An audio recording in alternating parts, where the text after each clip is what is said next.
Hey folks, so I'm popping on to do a quick little video as I work on a panel here. Gonna share this with the 100 Days of Comics, that whole deal. So it's pretty late, been a long day of tons and tons of 3D production stuff today, so I haven't got as much done on my comic stuff as I would like. But I'm here, and I am right now working on refining some pencils before I throw some ink down. Working here in good old Manga Studio. I still call it Manga Studio because my copy still reads that way, but I guess it's Clip Studio Paint now. Whatever. Don't care. Don't care what it's called. I use it. I like it. So, using Manga Studio, Clip Studio Paint on my Cintiq. The little baby Cintiq, but I don't care. It works. Works for me. Get the job done. So, anyway, this is a scene about midway through the first story. I guess I'm really kind of leaning more and more toward releasing this as individual issues and kickstarting each one. If so, then what you're seeing would actually be in issue 1, 2, 3, 4, because I'm that far in. So there. Ain't none of that messing around kind of crap here. You know, it's like I'm not going to launch this thing until it is done skis. You know, or at least until like individual books are done. Like I'm not gonna try to promote, support this issue so we can get done. No, if I launch something, it's because the issue's done, and it's because I just think that's I get it. I get trying to drum up the support to be able to finish. But at the same time, I want people to know, that I've already put my money where my mouth is on this thing with huge amounts of time invested. And, and so I hope that folks appreciate that and will support it. I hope they'll support it just because they're interested in it, because, they like what they see. And but I hope that they also appreciate that, I'm not just asking them to support, some vapor, something that's gonna just never actually get finished. So this is kind of a big deal to me like that. So anyway, here I'm just chugging right along on this this particular scene, and let's see, where were we? Oh yeah, I needed to throw some perspectival into the scene, because there's a pretty in-depth background as they're inside this character's home. That's this sort of riverside shack, and so I need to define some of this stuff here. And there's actually a shot where dude is introducing Apocalypse Girl. Her actual name is Anna, by the way. I thought for a long time about not revealing her actual name, but the more I thought about it, I'm like, you know what, that's kind of a shtick that's been done to death, and I really just want to focus on the actual plot instead of like fake mystique kind of stuff. So yeah, her name is Anna, and she's actually named after my birth mother, and sort of just I don't know, just kind of a way of, I don't know, I guess showing a little love to my birth mother. I say birth mother because I was adopted, so. And it's funny because there's so much in Apocalypse Girl that's actually a lot of things that are parallels to and allegories from like my own life in weird ways. So it's funny. I mean, because here I am, this kind of big brawny dude, but you know, she's very much. Uh, there's a lot of my own experience, and I don't know. It's just weird, you know. It's weird how sometimes for a guy like me to relay some of the things that mean something to me, it actually takes a chick character, you know, this girl, you know, this kind of, I mean, she's badass, but she's also got a lot of vulnerability to her, and I like that. I think that's a cool thing. I think that actually makes it even cooler when she does, you know, really cool badass things. So, um, yeah. So there's that. But come back here. There we go. So anyway, I'm just kind of hammering away right now on this um,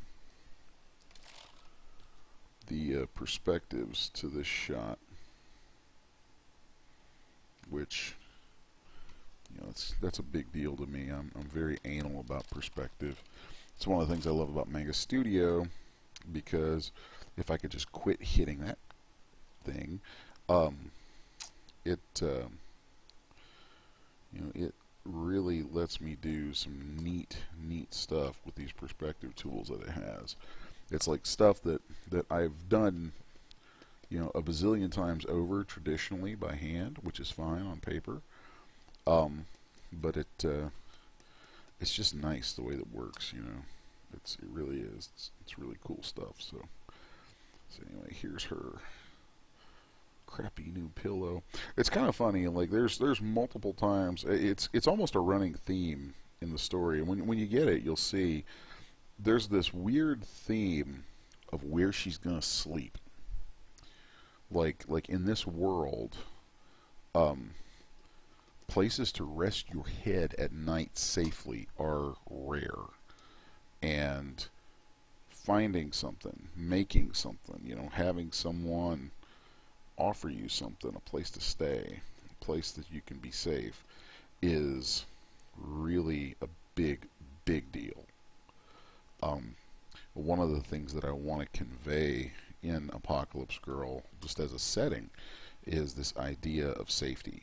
Like safety is not to be taken lightly, and you can't expect anyone to provide for your safety. Not really. Like, you may find someone you trust, but for the most part, at the end of the day, the hardest lesson a lot of times is how on your own you really are, and it's I don't know, it's kind of a theme that that keeps coming back as I work on it, you know. So let's just start inking this in. I like to start with the background whenever I can. Sometimes I don't. Sometimes I get eager and go for the characters, but I really prefer the backgrounds to be, you know, right at the beginning. So, and a lot of times when I'm penciling the backgrounds, I have excessive lines in there just to give me these little, you know, things to work from. Kind of food for thought. I kind of come, in certain ways, I actually kind of come from the old, I guess, a bit of a Todd McFarlane school of thought on certain things with my backgrounds, especially in these dirty, grungy places. You know, it's, I want it to have this feeling of just nastiness at times.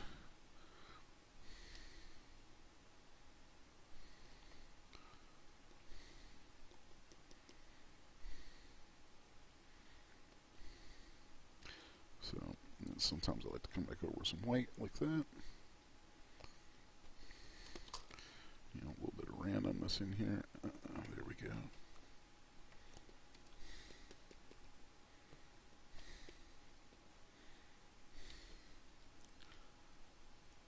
Alright.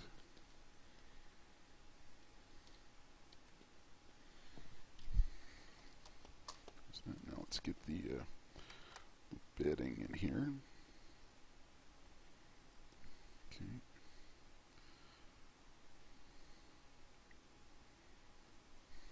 So you can see when I'm inking, I tend to, that's really when I tend to tighten everything up big time.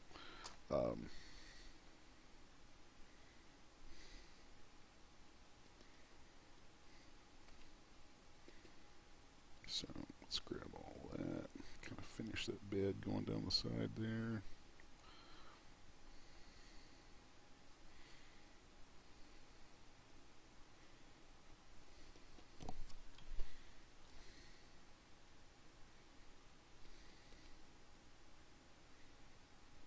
Here we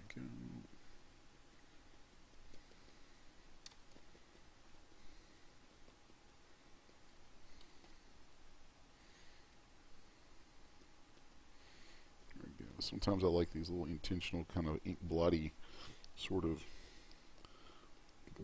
little things I toss in the midst of a line.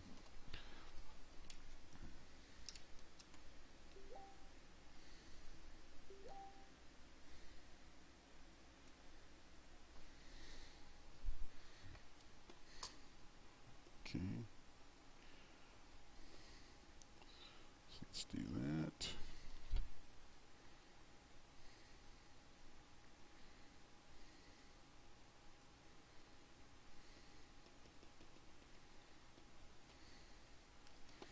Alright, now I can flip my perspective lines on. If you see, like some of these are green and some are purple, so the purple ones are active and the green ones are inactive. So I'm just going to turn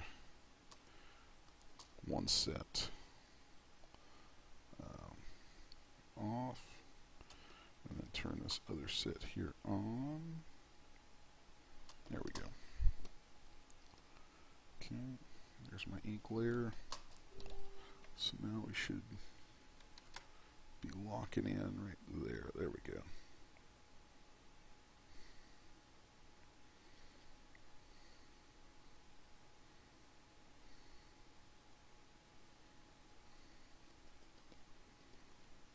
All right.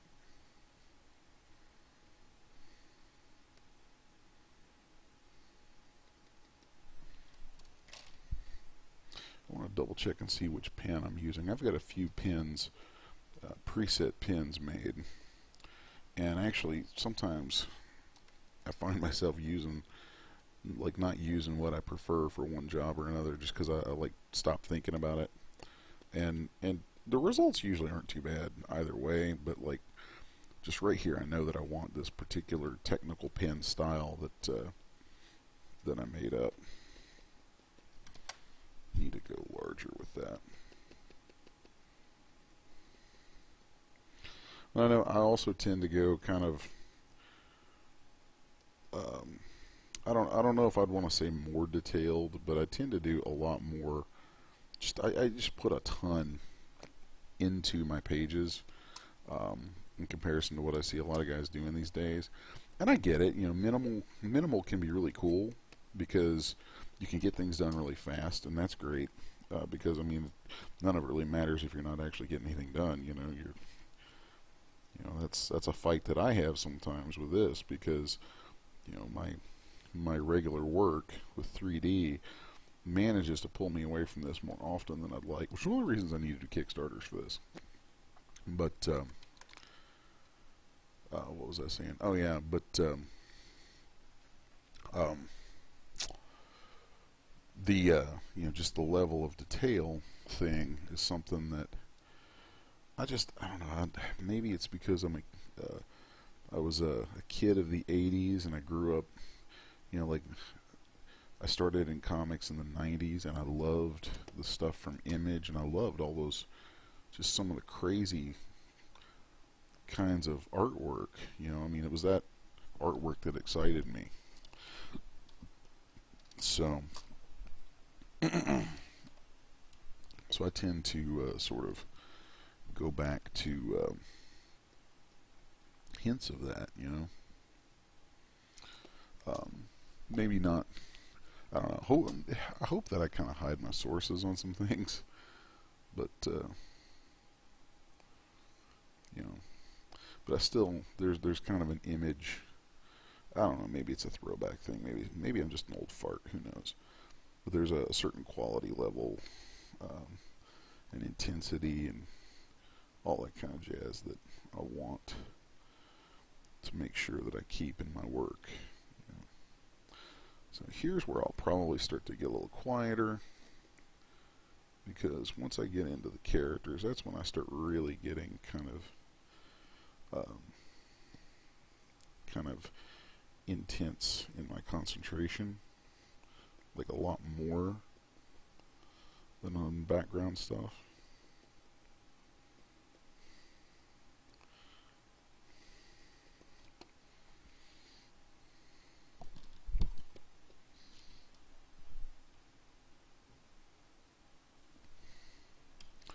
So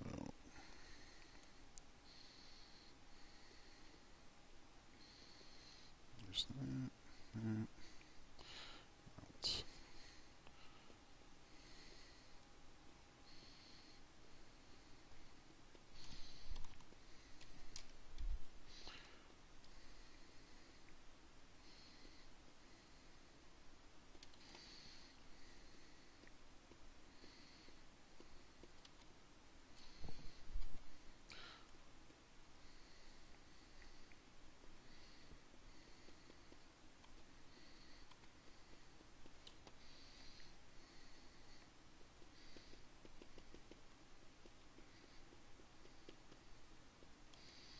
I like to do this little thing where I pass back over with white.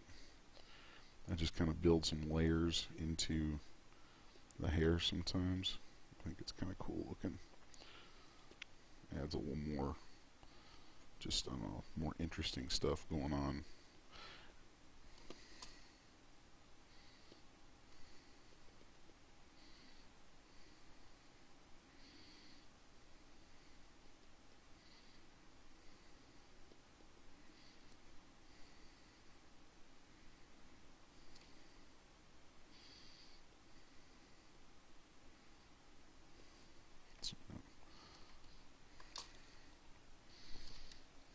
There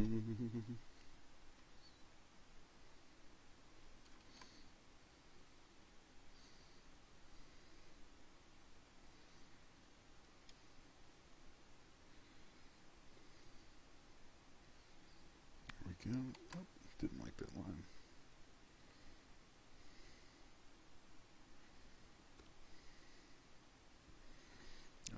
Always remember her tatters.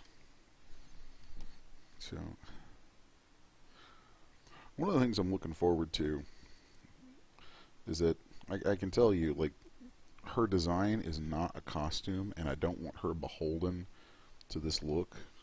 Like, there are certain elements that I plan to keep all the time, but I actually am planning on giving her a change of clothes before the first story's over, just because I don't want it to be a costume per se, if that makes sense. Like, I want it to be like, these are the clothes she has because it's just what she has.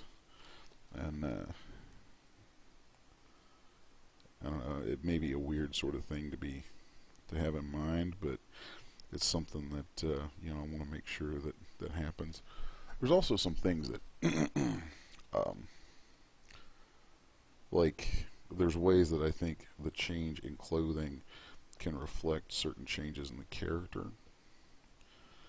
So, you know, I feel like there's certain things that she holds on to, certain things that she has that are a safety blanket in terms of gear and different elements. And then there's some things that she'll hold on to that are sentimental, and it's like there's safety blanket stuff that she will never get rid of. Like Papa's hat. That hat ain't going nowhere. The hat stays. You know, like, at some point you may see her walking around without it, but if she doesn't have it on, it's somewhere safe. She will not part with that hat. And it's kind of like the hat and the shotguns are kind of her, are things that I'm pretty confident I'm not going to be swapping out at anytime soon, you know. But well, like the backpack, the gloves, you know, the torn up little shirt, all that kind of stuff is.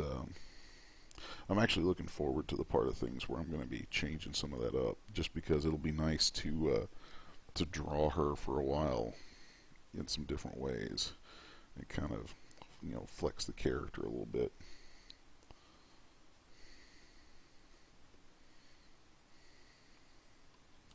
Of course, I mean, it's funny because I really need to get this off the ground and launch it, and I think that that's it's funny. One of the things that's making me really itchy to get that part of this as a project, you know, kind of that business side of this up and running, is that there's things that I want to do with it.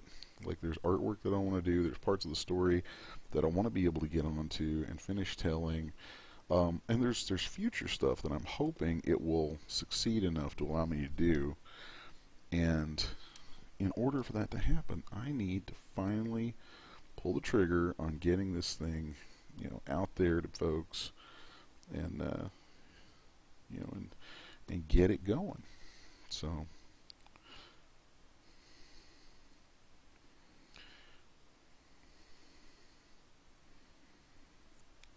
you know, I hope that folks who watch this dig it, and you know, I hope that we'll get some support.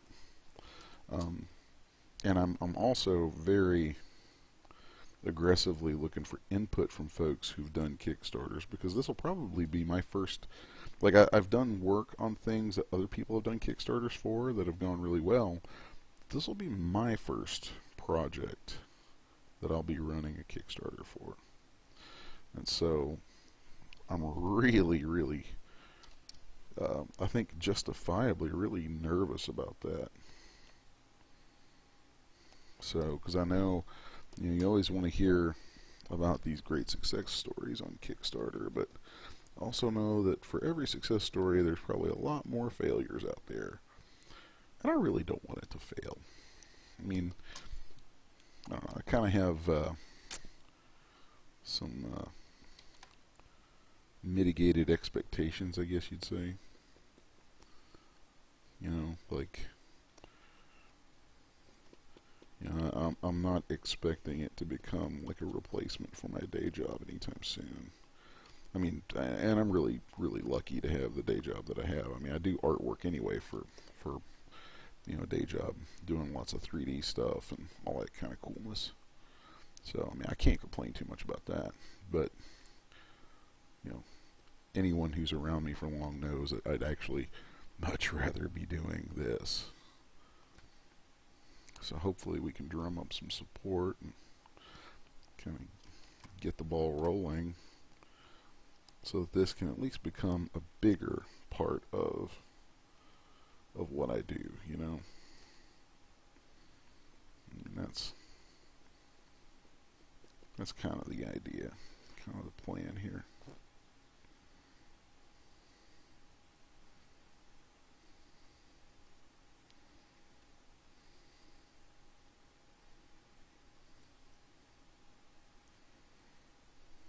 There's all that.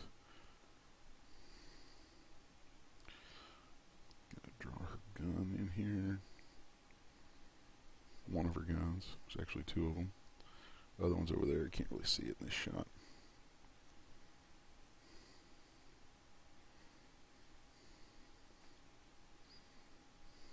Okay, there's all that. And one more character to go. He's actually a much simpler character to work on. So,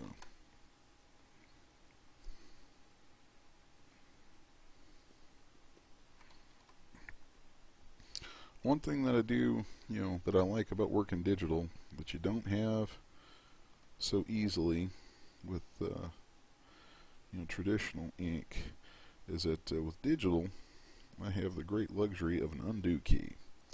And I have no qualms about using that because, you know, I want the stuff to come out the best it can, and so yeah, I mean, there's plenty of times where on paper, if I could have had an undo key, you bet your, you know, your sweet tuckus I would have used it. So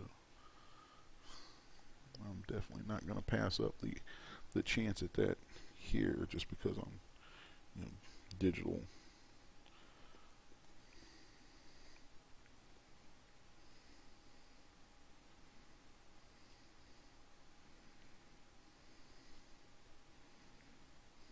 So,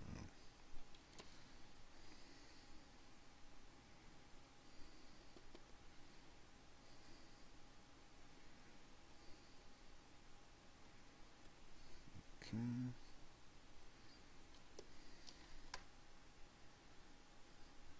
I mean, if it were on paper, I'd still probably, I used to pull out white out all the time. But it's actually kind of neat how, you know, when you're working digital, you can just hit a key and switch back and forth, and it makes it really easy to, you know, to do certain things like tapping white back in on top of some hatching, or I don't know, just all kinds of stuff like that. So, and I have no problem with using that.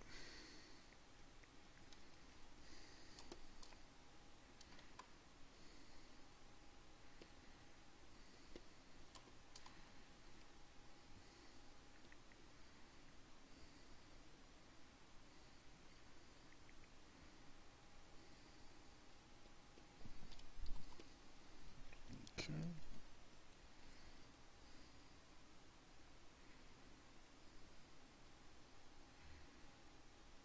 There's that. So he still has all these ropes in hand. Of course, you probably don't even know what those are all about because you haven't seen the previous pages, and you probably won't get to until the book comes out somehow. So, if you want to see what those are all about, it's not like it's a big secret or anything, but if you want to see what those are all about, then, you know, help us get this baby off the ground.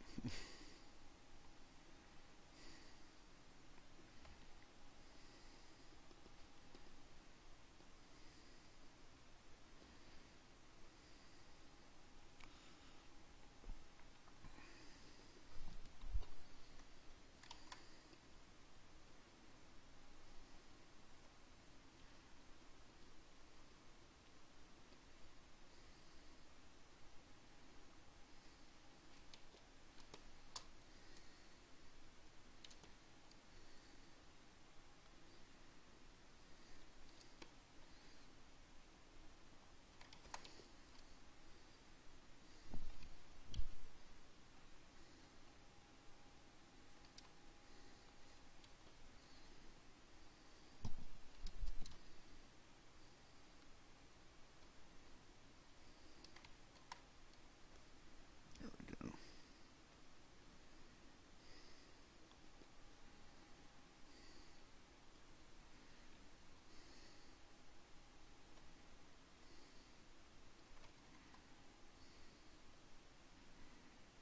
Right.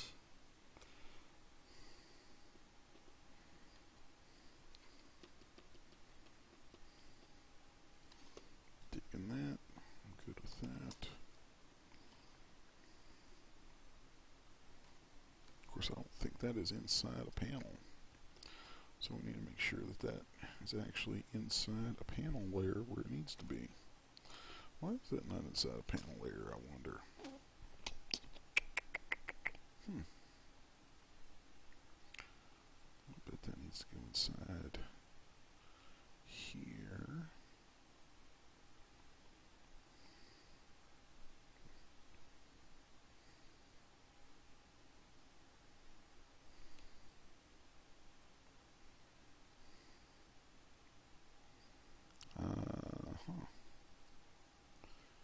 Yeah, these guys actually need to sit on top.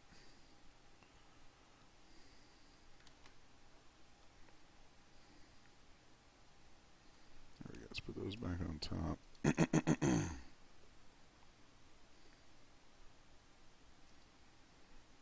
I remember now why I had it that way.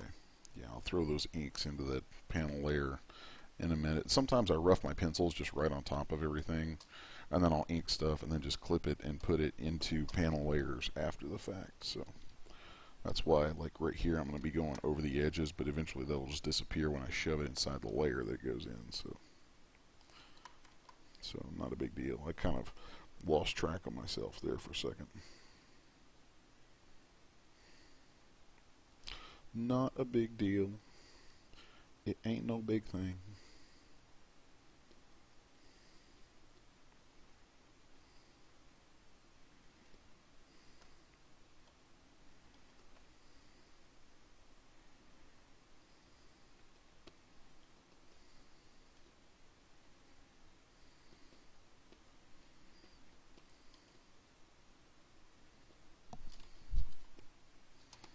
Alright, there's that.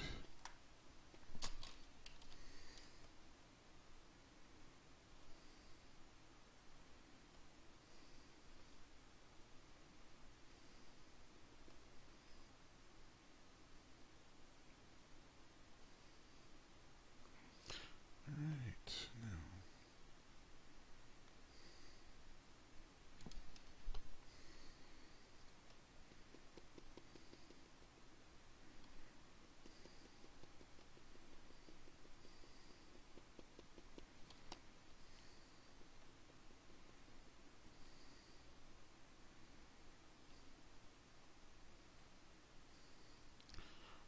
Always loved the look of black dudes with the long hair tied behind them.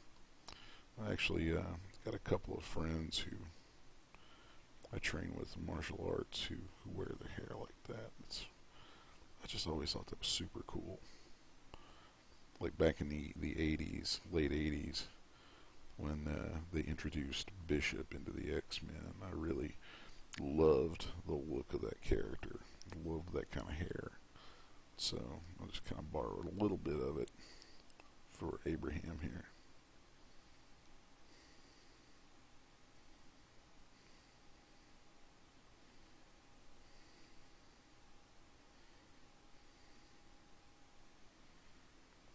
I love this character.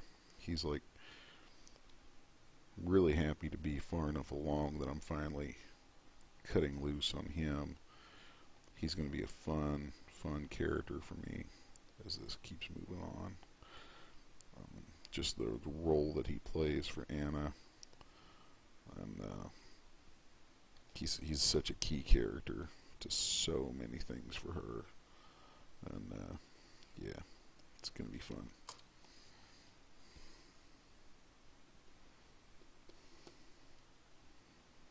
I gotta be careful sometimes too. Like I love doing heavy details and all that stuff, but sometimes I have a tendency to want to over render everything. So just gotta kind of feel my way through that.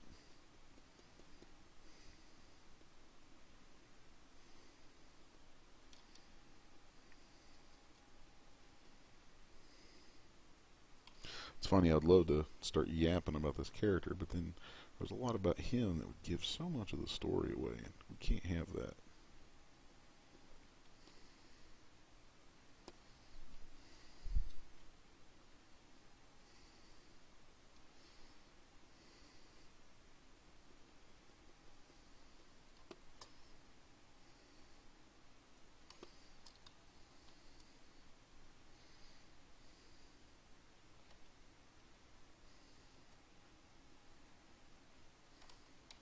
Dang it. There we go. Now let's finish out his hair. It's such a great little thing. I mean, because the technique for it is so easy, but I love the way it ends up looking.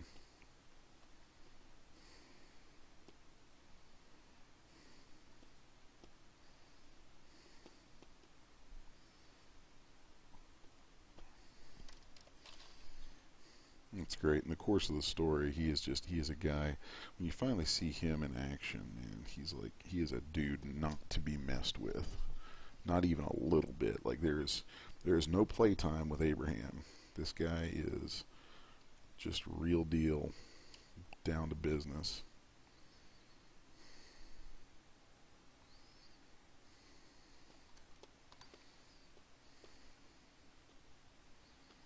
So did I accidentally? Looks like I accidentally erased some stuff, and boy, that sucks. All right, let's go in and fix my screw up there. That's fine. It happens.